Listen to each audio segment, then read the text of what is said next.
Kingston facing Poughkeepsie, and in the early goings, it was Kingston on the fast breaks. Pat Dorian to Anthony Gaines. Gaines finished the first half with 14 points. And Poughkeepsie couldn't seem to grab an offensive rebound. Or a defensive rebound for that matter. And the Tigers made them pay. Peter Ryan with the uncontested jumper. Kingston jumped out to an 8-1 lead, but as Poughkeepsie does, the Pioneers find a way to score in bunches. Off the Sanjay Ruparelia miss, Kwame Flowers not only gets the rebound, he gets the hoop and the foul. Malik Williams with the steal and down court the other way for 2 of his 11 points on the night. And suddenly, we have a game. Kingston leading by 2 after the first quarter. And Poughkeepsie didn't stop there. Taquan Johnson hits 1 of 2 three-pointers and keeps it going with the outside range.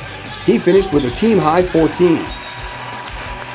Poughkeepsie took a 3-point lead, but then went stone cold at the same time that Pat Dorian got red hot. Dorian was on a tear. A 2-man wrecking crew between Gaines' 14 points and Dorian's 16 points in the first half alone. Kingston went on a 17-0 run and never looked back, leading 39-22 at the half. And here's your halftime entertainment at SUNY New Paltz.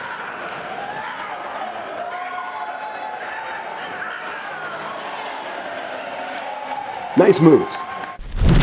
In the second half, it was all Kingston.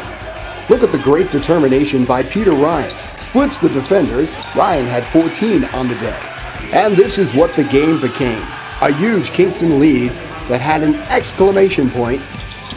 And there it is, as Kingston beats Poughkeepsie by 20, 76-56 the final. And it looked like the Kingston Tigers were beating Poughkeepsie at its own game. Well, yeah, we like to play that we like to make teams play that way, and we knew that they're young, so we were going to try to make them play a little out of character. The biggest part is that we couldn't play out of character, force them a little out of character, but then stay in control on our side. But that was a battle for a little while, but we got it under control. Yeah, not exactly the way we wanted to play the whole time. I mean, a few rough calls here and there, but we stuck it out. We got off to a big lead at the end, got our subs in, and it was a good time. You had good contributions from a bunch of guys on your team. Talk about Gaines and his play today. He's only going to get better every day, and that's what he does at practice. He gets better every day. Probably close to almost everybody scoring somewhat. So, I mean, it was a fun game, definitely good Sunday game, good day.